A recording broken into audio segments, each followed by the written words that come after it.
Today, Republicans are once again putting the Pentagon before the people. While American families struggle with skyrocketing health care costs and grocery bills, Republicans are gearing up to fork over another additional $150 billion to the military-industrial complex. That is $150 billion on top of the nearly $900 billion that we spent alone on the Defense Department. We already spend more on the military than the next 9 countries in the world combined. And most of those are our friends. So GOP really stands for grotesquely overfunded Pentagon.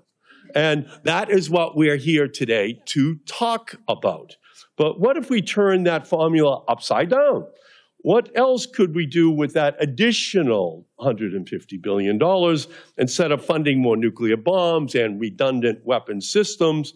Fund up to 2,500 new hospitals at $60 million a hospital. Forgive the loans of nearly 4 million students. Average student debt loan, $37,000. Cancel medical debt for 68 million Americans.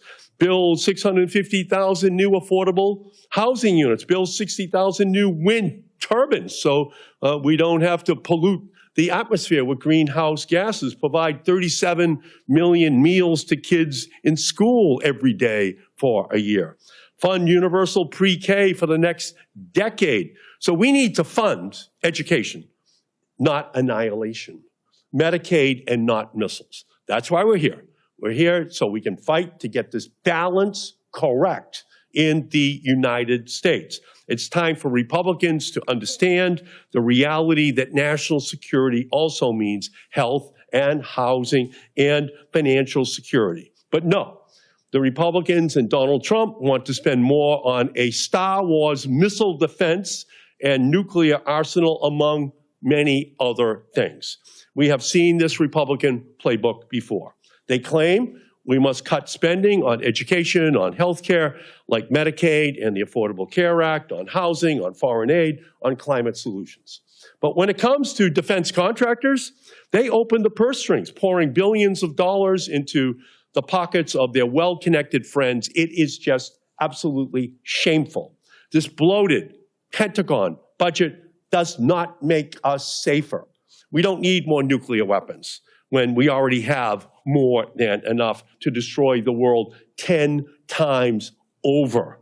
We don't need more Star Wars missile interceptors that don't work and will invite a new arms race from our adversaries. We don't need new Sentinel nuclear missiles that will make accidental nuclear war more likely.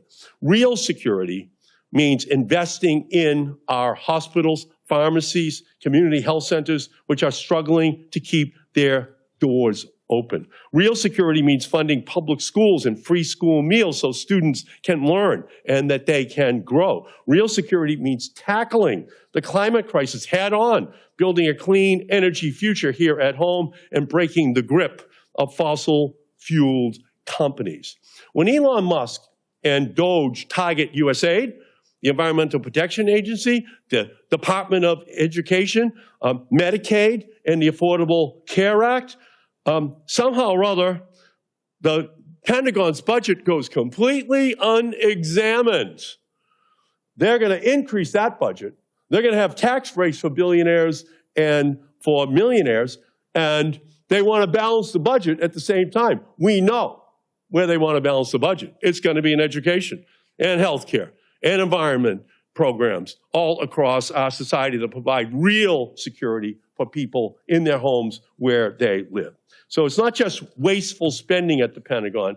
It's not just the 10,000 hammers and toilet seat or the over-budget F-35 fighter or the fact that the Pentagon can't complete an audit themselves. It's the dangerous spending, the stuff that actually makes us less safe, like nuclear weapons we don't need, and missile defenses that don't defend, but will provoke Russia and China into building more nukes and aiming them at us, requiring more defense spending because we did not try to negotiate a reduction in this nuclear arms race.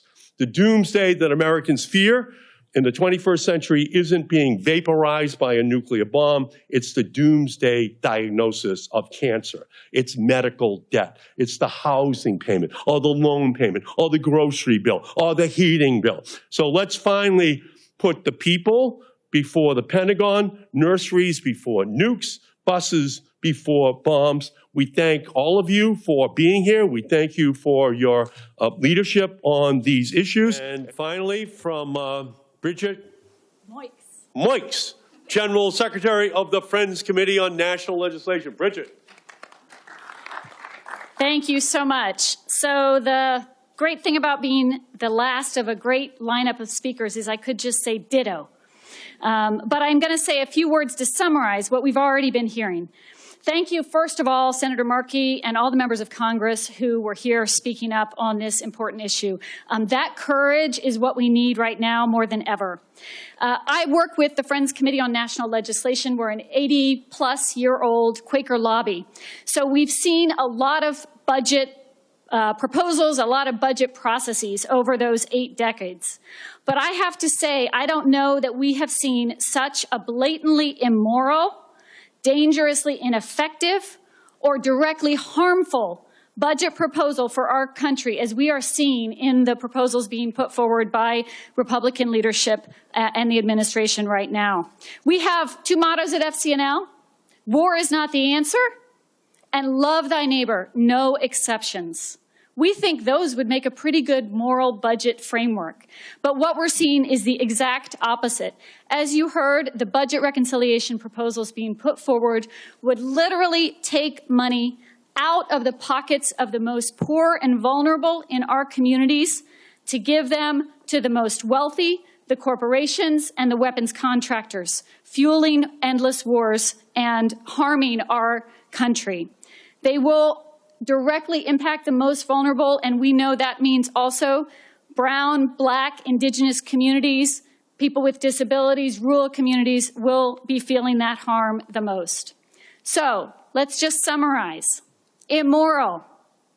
We know that budgets are moral documents. I'm not a theologian, but I went to 12 years of Catholic school in the Midwest, a United Methodist college, and I've been a Quaker for about 30 years. And I can tell you that nowhere in Scripture or religious teachings of any tradition do I see a call to take money from the poor and give it to the rich, to the billionaires and the weapons contractors. I do not believe these are the teachings of Jesus, and yet many of the members of Congress putting these proposals forward claim to be Christian. So I'm asking them, could we reflect a bit more on the Scriptures and the teachings of Jesus, who said that we should take care of the poor, feed the hungry, help the most vulnerable? Instead, they're proposing to take away food and health care that keeps our families safe and line the pockets of weapon contractors and billionaires. They're also proposing to reject even more the refugees and asylum seekers, rip communities apart by militarizing our border and building more walls around our communities. You've already heard it's a nearly $1 trillion Pentagon budget that is unaccountable. Audits have failed again and again and will continue to fail.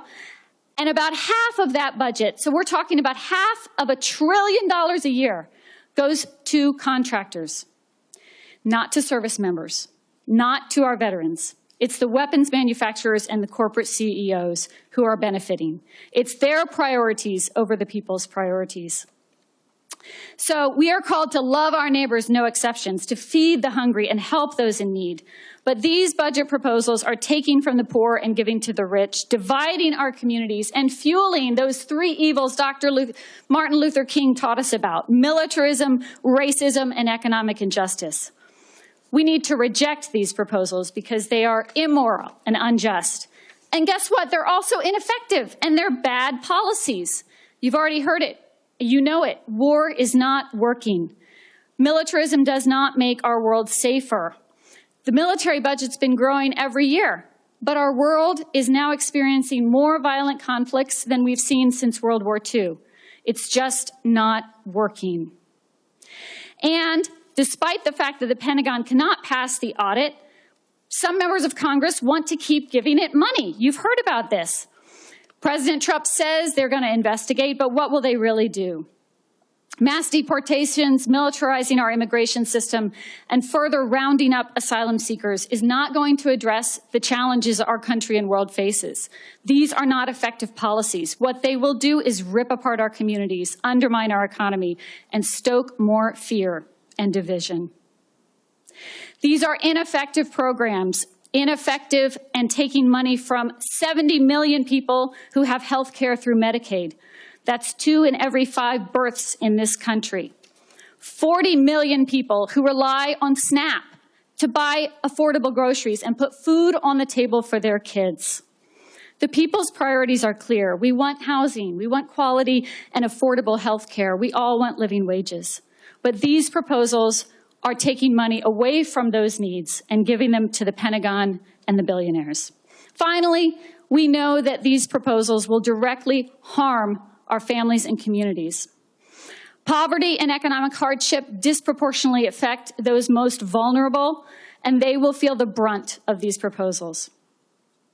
We've heard talk about how eliminating help for people who don't report a certain number of work hours will somehow promote employment.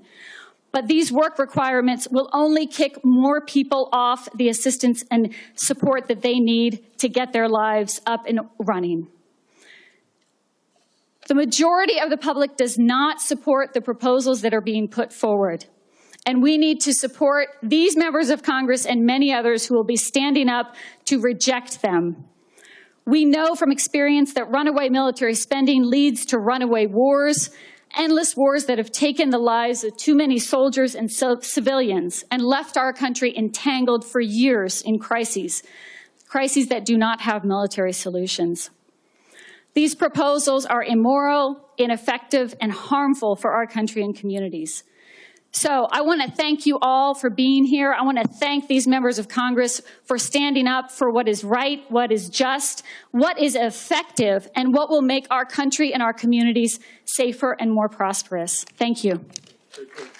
Thank you, Bridget, so much. So to summarize, Donald Trump and Elon Musk are seeking to loot Medicaid, the Affordable Care Act, the clean air and clean water, the educational programs for children across the country, to take hundreds of billions of dollars in order to give tax breaks to billionaires and millionaires, and to increase the number of nuclear weapons and defense spending in our country. It is a formula which will not win. We're going to take it to the people of the country, and we are going to have a battle on the floor of the House and Senate, and we will win because the people will back our position. Thank you all so much for coming. Much appreciated.